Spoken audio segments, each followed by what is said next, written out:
ইহুদি এসে একজন মুসলমানের বিরুদ্ধে নালিশ করেছে আল্লাহর নবীর দরবারে। নবীজি সাক্ষ্য প্রমাণ নিয়ে সবকিছু শুনে মিলে রায় দিলেন ইহুদির পক্ষে, মুসলমানের বিপক্ষে। কারে কয় মিজান।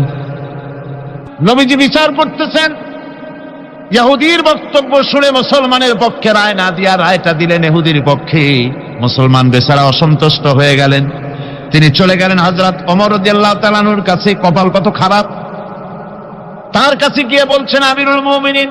তিনি তো তখন আমিরুল মুমিনিন হন নাই, যে বলছেন ভাই ওমর, একটা বিচারের সানি করার জন্য আসছি। বলে সানি আসছো আমার কাছে? পয়লা গেছিলা কার কাছে? গেছিলাম মুহাম্মদ সাল্লাল্লাহু আলাইহি ওয়াসাল্লামের কাছে। দেখেন অবস্থাটা। সবকিছু শুনে মিলে আমি মুসলমান, চান্দা দেই, জিহাদের পয়সা দেই, সাথে সাথে থাকি, জামাতে নামাজ পড়ি, জিহাদের ময়দানে যাই। বিচারটা আমার পক্ষে না হয়ে রাসূল ইহুদির পক্ষে রায় দিয়ে দিলেন। এটা একটা কথা হইল নাকি? আপনি বিচক্ষণ মানুষ, সবকিছু শুনে মিলে আপনি বিচারটার সানি করে দেন।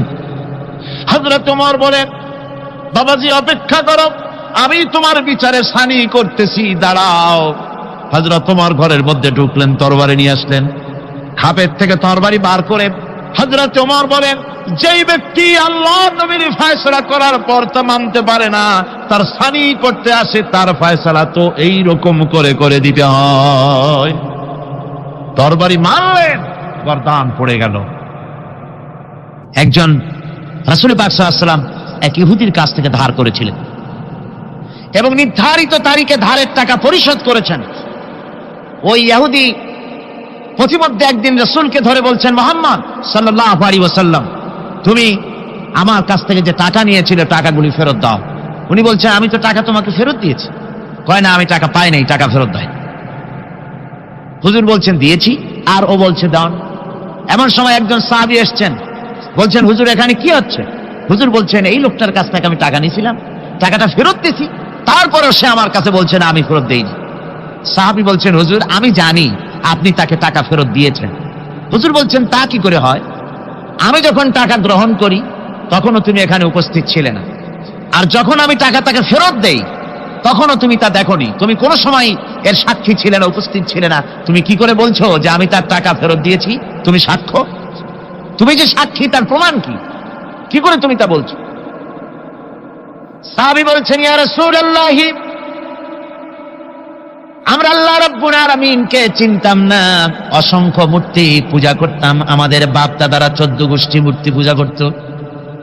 আপনি বলেছেন এই মূর্তি পূজা চলবে না, এক আল্লাহর গোলামি করো, তার দাসত্ব করো। আল্লাহরে দেখি নাই।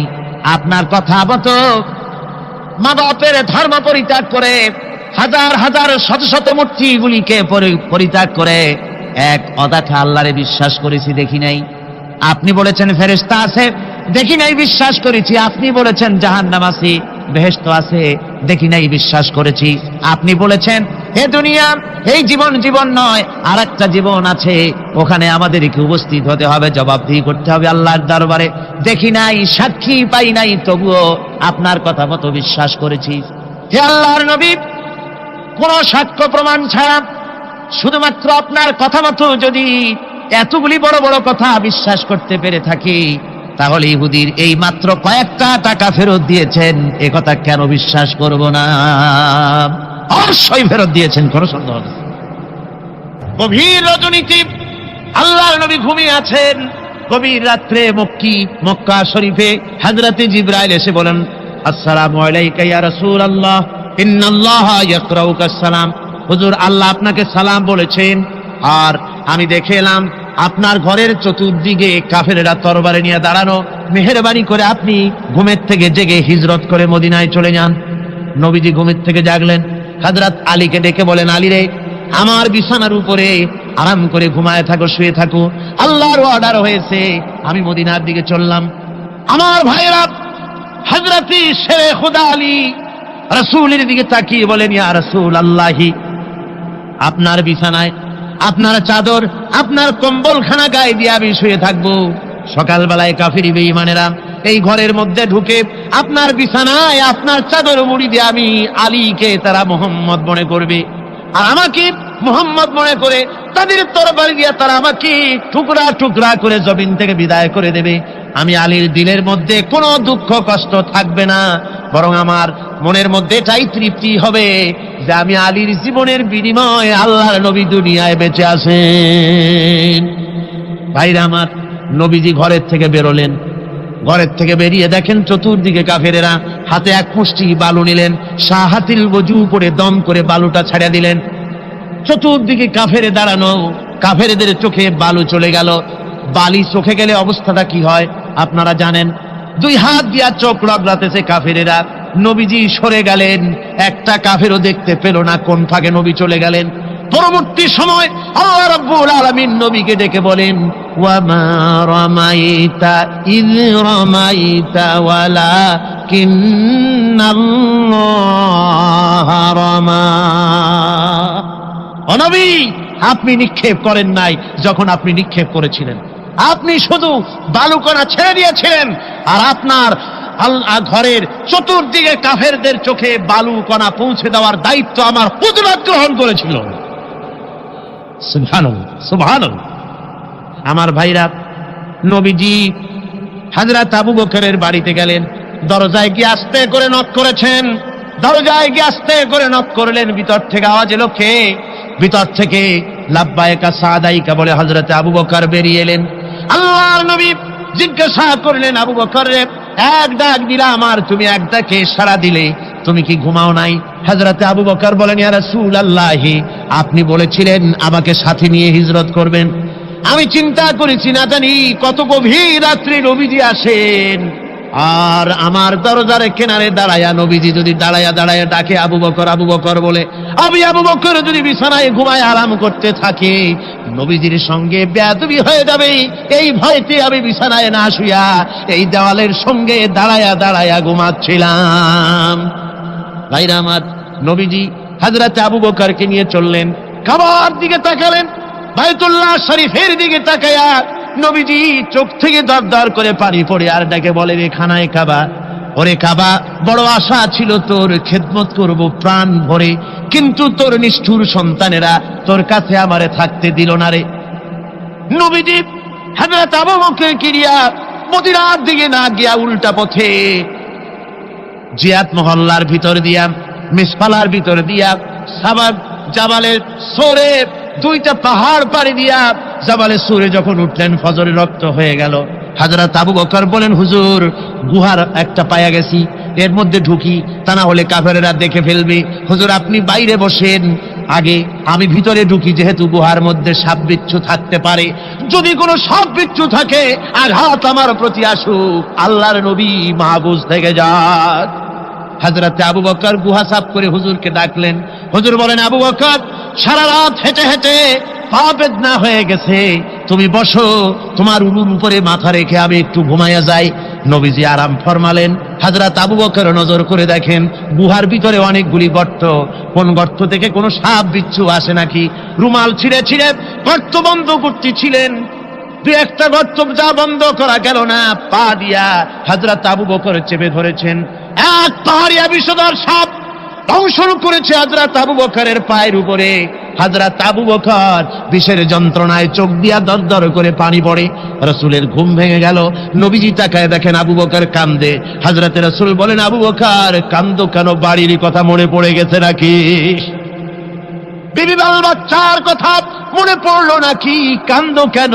হযরত আবু বকর বলেন, ইয়া রাসূলুল্লাহ, আল্লাহর কসম করে বলি, সেই দিন আপনার প্রতি ঈমান এনেছি, আল্লাহর প্রতি ঈমান এনেছি, এই কলিজার ভিতরে বিবি বাল বাচ্চার চাইতে আপনার মহব্বত বেশি।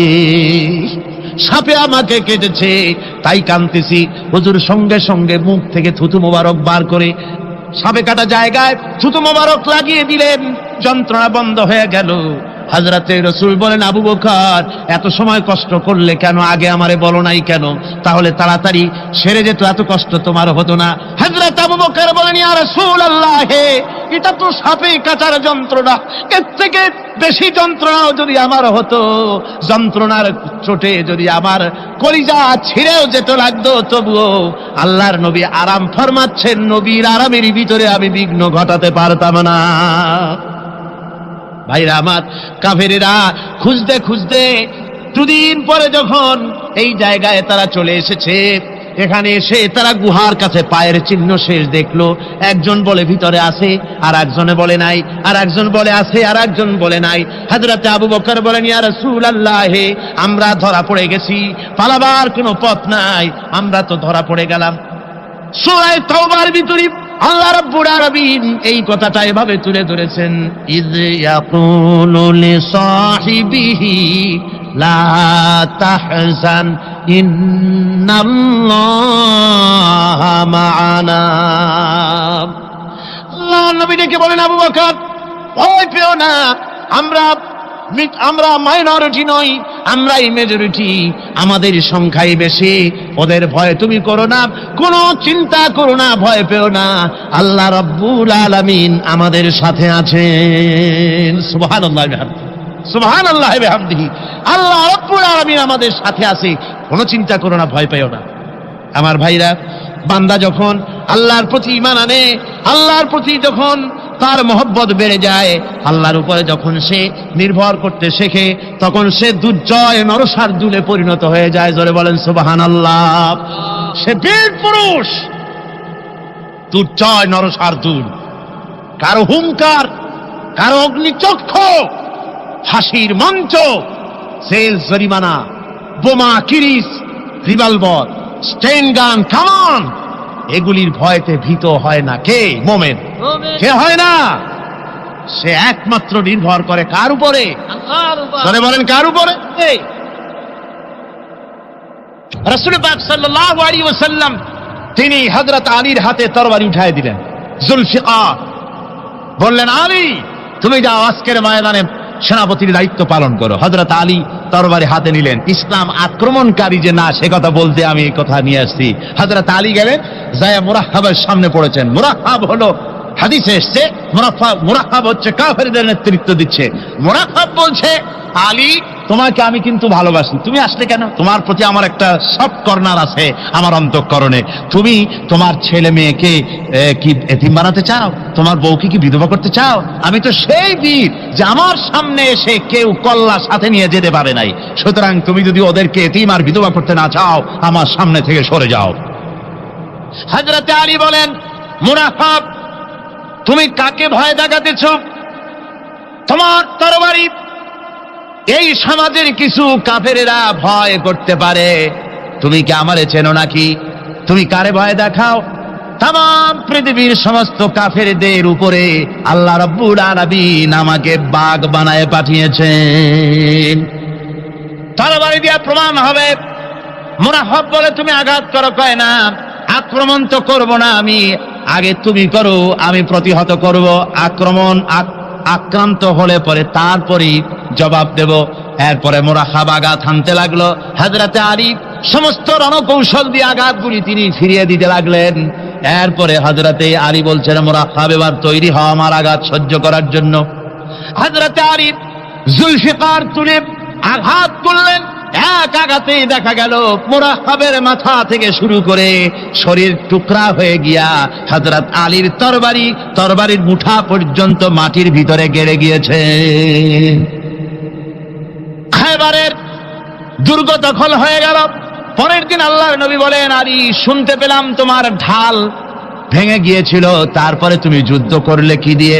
হযরত আলী বলেন, হুজুর কামুজ দুর্গের ওই কবাটটা, লোহার কবাটটা বাম হাতে নিয়া আর ডান হাতে তরবারি নিয়ে লড়াই করেছি। হুজুর বলেন, কি করে মানুষ কেমনে এত বড় দুর্গের লোহার কপাট হাতে নিয়ে যুদ্ধ করে? একটু দেখাও তো দেখি। হযরত আলী গতকালকের মতো বাম হাত দিয়া ধরেছেন, নাড়াতে পারেন না। এবার ডান হাত দিয়া ধরেছেন, নাড়াতে পারেন না। ডান আর বাম দুই হাত দিয়া সমস্ত শক্তি দিয়ে এমন জোরে টান মেরেছেন, প্রতিটি লোমকূপের গোড়া থেকে ঘাম বেরিয়ে এসেছে, এক চুলও নড়াতে পারেন নাই। হযরত আলীর মুখখানা মলিন হয়ে গেছে লজ্জায়। হযরত আলী রাদিয়াল্লাহু তাআলা আনহু লজ্জা পেয়ে গেছেন। রাসূল পাক সাল্লাল্লাহু আলাইহি ওয়াসাল্লাম বলেন, আলী লজ্জা পাওয়ার কোনো কারণ নাই, চিন্তা করার কোনো কারণ নাই। তোমার নিজস্ব শক্তি দিয়ে তুমি লড়াই করতে পারো নাই। এত বড় লোহার দরজা নিয়ে ক্ষমতা নিয়ে মানুষ সেভাবে লড়াই করতে পারে না। আল্লাহ তার দ্বীনকে বিজয়ী করার জন্য তোমার ভিতরে আল্লাহ রব্বুল আলামিন ক্ষমতা দিয়েছিলেন। জোরে বলেন সুবহানাল্লাহ। আল্লাহ রব্বুল আলামিন এই জিহাদের ময়দানে যখন মানুষ আসে, আল্লাহ তাদের উপরে মদদ দান করেন।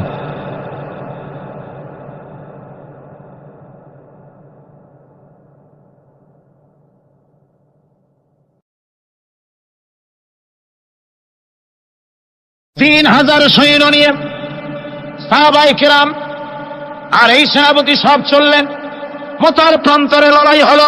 এই লড়াইয়ের ময়দানে হযরতে যায়েদ অনেকগুলি কাফির সৈন্যকে জাহান্নামে পাঠিয়ে দিয়ে তিনি নিজেও শহীদ হয়ে গেলেন। এবার জাফর হাতে তরবারি আর এক হাতে ঝান্ডা নিয়ে এগোচ্ছেন সামনের দিকে। কাফেরেরা হযরত জাফরকে ঘিরে ফেলে দিল। আমার বন্ধুগণ, কাফেরেরা ঘিরে ধরে তরবারির আঘাত করলো জাফরের ডান হাত কেটে ঝুলে পড়লো। হযরতে জাফর এবার বাম হাতে তরবারি উঁচু করে ধরেছেন।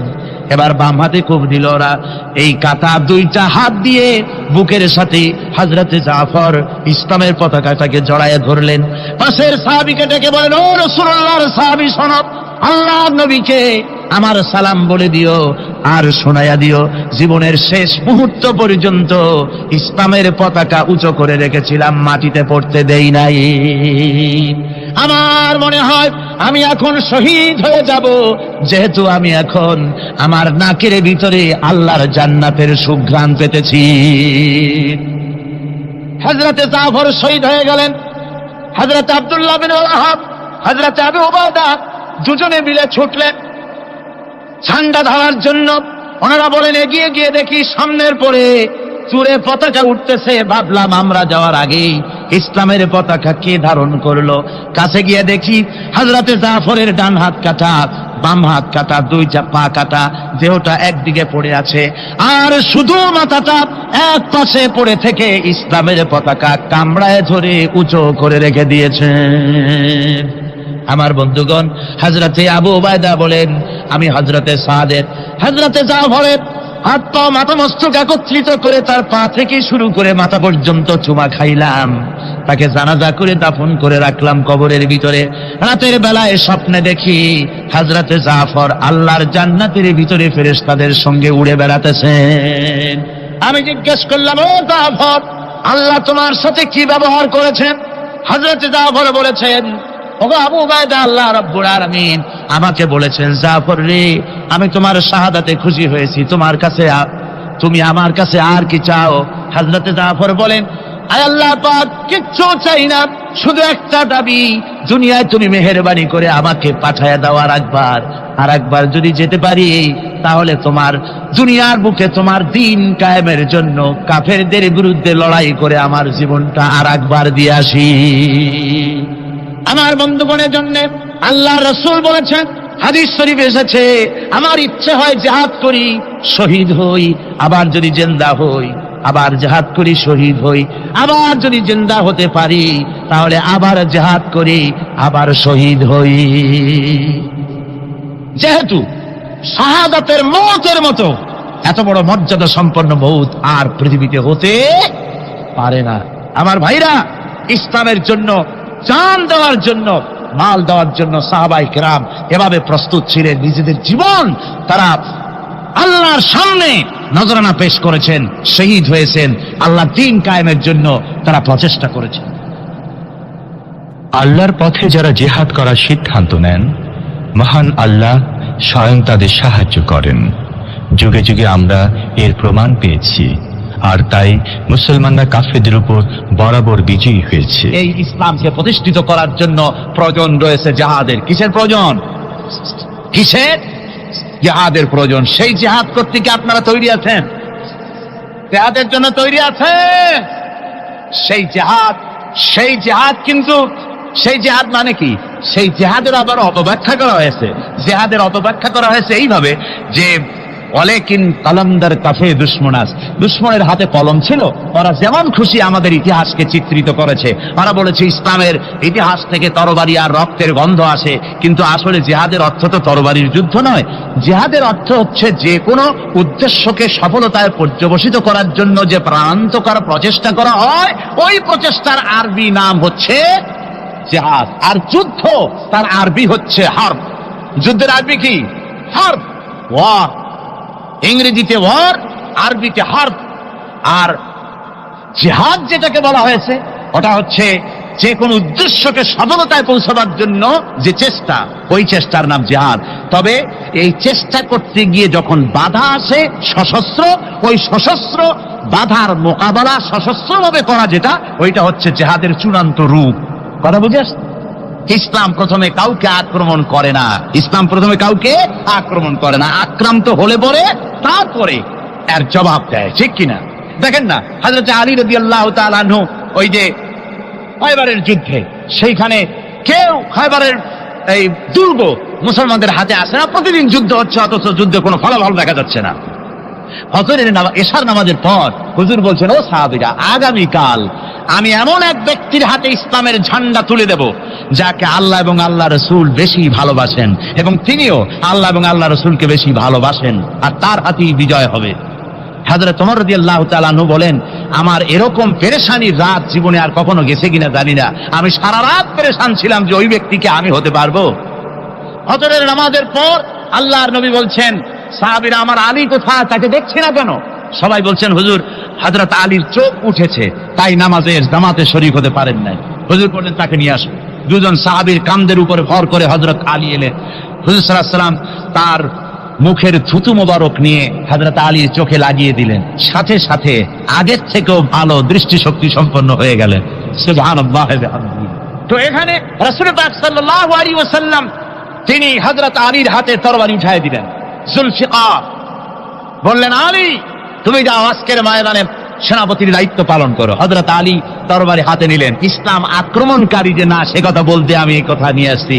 হযরত আলী গেলেন, যায়া মুরাহহাবের সামনে পড়েছেন। মুরাহহাব হলো, হাদিসে এসেছে, মুরাহহাব হচ্ছে কাফেরদের নেতৃত্ব দিচ্ছেন। মুরাহহাব বলছে, আলী, তোমাকে আমি কিন্তু ভালোবাসি, তুমি আসতে কেন? তোমার প্রতি আমার একটা সফট কর্নার আছে আমার অন্তঃকরণে। তুমি তোমার ছেলে মেয়েকে কি এতিম বানাতে চাও? তোমার বউকে কি বিধবা করতে চাও? আমি তো সেই বীর যে আমার সামনে এসে কেউ কল্লা সাথে নিয়ে যেতে পারে নাই। সুতরাং তুমি যদি ওদেরকে এতিম আর বিধবা করতে না চাও, আমার সামনে থেকে সরে যাও।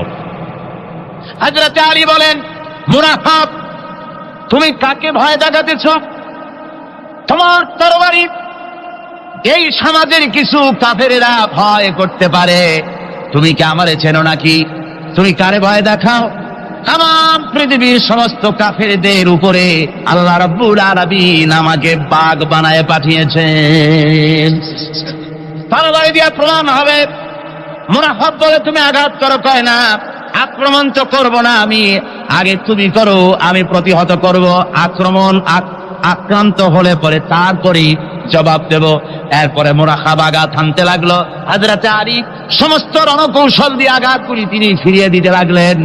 এরপরে হযরত আলী বলছেন, মুরাহাব, এবার তৈরি হও আমার আঘাত সহ্য করার জন্য। হযরত আলী জুলফিকার তুলে আঘাত করলেন। এক আঘাতেই দেখা গেল মুরাহাবের মাথা থেকে শুরু করে শরীর টুকরা হয়ে গিয়া হযরত আলীর তরবারির মুঠা পর্যন্ত মাটির ভিতরে গেড়ে গিয়েছে। খায়বারের দুর্গ দখল হয়ে গেল। পরের দিন আল্লাহর নবী বলেন, আলী, শুনতে পেলাম তোমার ঢাল ভেঙে গিয়েছিল, তারপরে তুমি যুদ্ধ করলে কি দিয়ে? হযরত আলী বলেন, হুজুর, আবুস দুর্গের ওই কবাতটা, লোহার কবাতটা বাম হাতে নিয়া আর ডান হাতে তরবারি নিয়ে লড়াই করেছি। হুজুর বলেন, কি করে? মানুষ কেমনে এত বড় দুর্গের লোহার কপাট হাতে নিয়ে যুদ্ধ করে? একটু দেখাও তো দেখি। হযরত আলী গতকালকের মতো বাম হাত দিয়া ধরেছেন, নাড়াতে পারেন না। এবার ডান হাত দিয়া ধরেছেন, নাড়াতে পারেন না। ডান আর বাম দুই হাত দিয়া সমস্ত শক্তি দিয়ে এমন জোরে টান মেরেছেন, প্রতিটি লোমকূপের গোড়া থেকে ঘাম বেরিয়ে এসেছে, এক চুলো নড়াতে পারেন নাই। হযরত আলীর মুখখানা মলিন হয়ে গেছে লজ্জায়। হযরত আলী রাদিয়াল্লাহু তাআলা আনহু লজ্জা পেয়ে গেছেন। রাসূল পাক সাল্লাল্লাহু আলাইহি ওয়াসাল্লাম বলেন, আলী, লজ্জা পাওয়ার কোনো কারণ নাই, চিন্তা করার কোনো কারণ নাই। তোমার নিজস্ব শক্তি দিয়ে তুমি লড়াই করতে পারো নাই। এত বড় লোহার দরজা নিয়ে খবর নিয়ে মানুষ এভাবে লড়াই করতে পারে না। আল্লাহ তার দিনকে বিজয়ী করার জন্য তোমার ভিতরে আল্লাহ রাব্বুল আলামিন ক্ষমতা দিয়েছিলেন। জোরে বলেন সুবহানাল্লাহ। আল্লাহ রাব্বুল আলামিন এই জিহাদের ময়দানে যখন মানুষ আসে, আল্লাহ তাদের উপরে মদদ দান করেন। আমার বন্ধুগণ, আল্লাহর দিনকে জমিনের উপরে প্রতিষ্ঠিত করার জন্য যদি আমরা আজও যদি ঐক্যবদ্ধ হই দিন কায়েমের জন্য, তাহলে আল্লাহ রাব্বুল আলামিন আমাদেরকে মদদ করবেন। আল্লাহ পাক কোরআনে কারীমের মধ্যে বলেছেন, ওয়া কানা হাক্কান আলাইনা নাসরুল মুমিনিন। মুমিনদেরকে সাহায্য করা আমি আল্লাহর জন্য ওয়াজিব হয়ে যায়। জোরে বলেন সুবহানাল্লাহ। মুমিনদের জন্য সাহায্য করা আল্লাহর জন্য কি হয়ে যায়? ওয়াজিব হয়ে যায়। ভাইরা একটু বৃষ্টি সহ্য করেন না, খুব বেশি বৃষ্টি। আচ্ছা, ওই এটা রহমত। এটা কি রহমত? আমার ভাইরা, জিহাদের ভিতরে সাহাবায়ে কেরাম আল্লাহর জান্নাতে যাওয়ার জন্য তারা জিহাদ করেছেন। তারা দেশ দখলের জন্য জিহাদ করেন নাই, দিন প্রতিষ্ঠার জন্য লড়াই করা ফরজ। দিন প্রতিষ্ঠার জন্য লড়াই করা কি? জোরে কোন কি? আর এই ফরজ দায়িত্ব পালন করতে গিয়ে যদি কেউ মারা যায়, তাহলে কোথায় যাবে? কোথায় যাবে? ওই শাহাদাতের মত হচ্ছে একটা সেতু, একটা সেতু বা একটা ব্রিজ, একটা সাঁকো। এপারে দুনিয়া, ওপারে আল্লাহর জান্নাতুল ফেরদাউস। জোরে বলেন সুবহানাল্লাহ। এই জন্য হযরত ওমর ফারুক রাদিয়াল্লাহু তাআলা আনহু সব সময় দোয়া করতেন, আল্লাহুম্মা রযুকনি শাহাদাতান ফি সাবিলিক ওয়াজআল মাউতি ফি বালাদি রাসূলিক। আল্লাহ রাব্বুল আলামিন, আমাকে রাসূলের শহরে মওত দাও, আর আমাকে তোমার দ্বীনের রাস্তায় শাহাদাত মঞ্জুর করো। জোরে বলেন আমিন। এটা আমাদের দোয়া, আমারও দোয়া, আমার সারা জীবনের স্বপ্ন, সারা জীবনের স্বাদ, আল্লাহ যেন শাহাদাতের মওত নসিব করে দেন। জোরে বলেন আমিন। এর থেকে উন্নত মানের মওত আর নাই। ওই প্যারালাইসিস হয়ে বিছানায় পড়ে তড়পায় তড়পায় মরার কোনো দাম নাই। দুনিয়ার বুকে বিড়ালের জিন্দিগি বছর করার 500 বছর বেঁচে থাকার দাম নাই। সিংহের মতো 1 সেকেন্ড বেঁচে থাকার দাম আছে, ঠিক কিনা? আর মওত, প্লীহা, যকৃত, typhoid, paralysis, diabetes, heart attack, kidney পচে যাওয়া, হাবিজাবি মওতের চাইতে আল্লাহর রাস্তায় জিহাদ করে শাহাদাতের মওত সর্বশ্রেষ্ঠ মওত। জোরে কোন সুবহানাল্লাহ।